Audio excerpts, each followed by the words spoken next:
Supreme court द्वारा 3 दिसंबर 2018 को बुलंदशहर के सियाना के चिंगरावटी में हुई हिंसा मामले में जमानत पर बाहर योगेश राज की जमानत पर स्टे किया जाने के बाद सियाना वार्ड नंबर 5 से जिला पंचायत सदस्य योगेश राज ने बुलंदशहर न्यायालय में एडीजे 12 की कोर्ट में सरेंडर कर दिया है। इसके बाद कोर्ट ने योगेश को 14 दिन के लिए न्यायिक हिरासत में जेल भेज दिया है।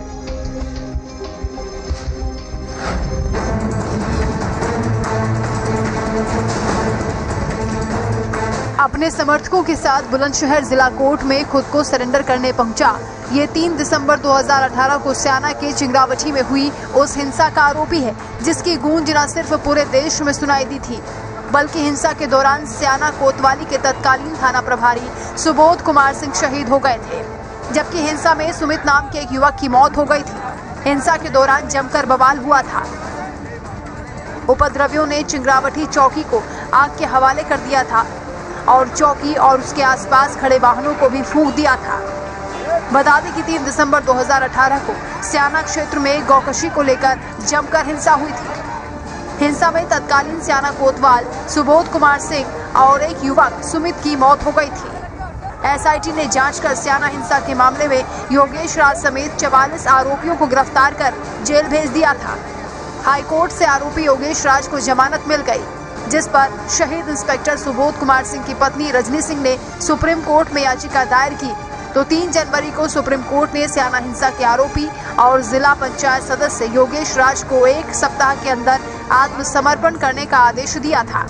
सुप्रीम कोर्ट के आदेश के चलते गुरुवार को आरोपी योगेश राज ने अपने अधिवक्ता के माध्यम से बुलंदशहर कोर्ट में सरेंडर याचिका दाखिल कर दी और सोशल मीडिया के जरिए योगेश राज ने शुक्रवार को सरेंडर करने का ऐलान किया था, जिसके बाद तय समय पर योगेश ने सरेंडर कर दिया है।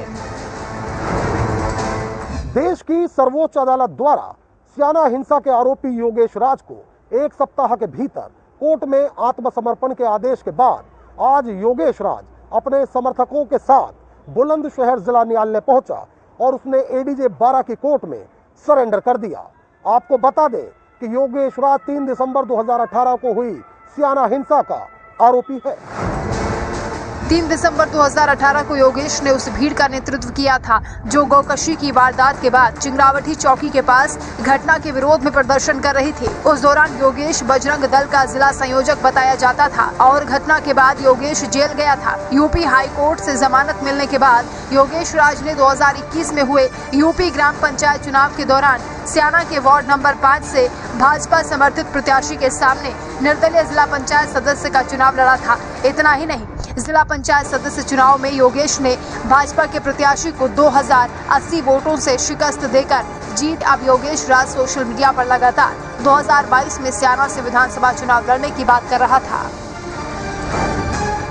अभी मुझे 3 जनवरी 2022 को एक माननीय सर्वोच्च न्यायालय के द्वारा एक आदेश प्राप्त हुआ है, जिसका आदेश का पालन करते हुए मैं अपने जनपद न्यायालय में सरेंडर करने आया हूँ। पुलिस लगातार अपना स्टैंड बदल रही है। पहले इन्वेस्टिगेशन के दौरान उसके द्वारा 302 की धारा का लोप कर दिया गया था।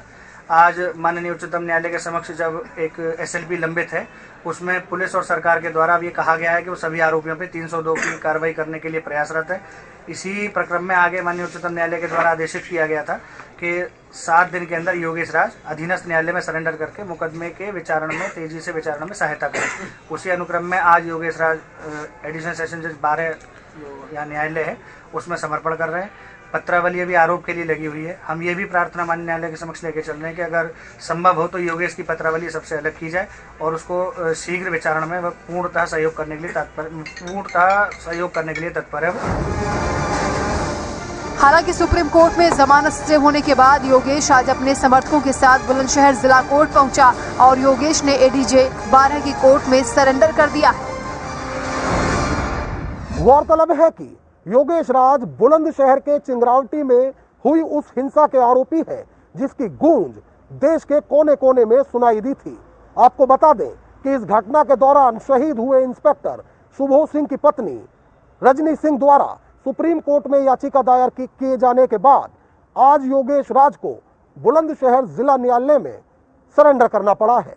अपने सहयोगी शमसुद्दीन सैफी के साथ मैं साजिद सैफी, हिंदी खबर, बुलंदशहर।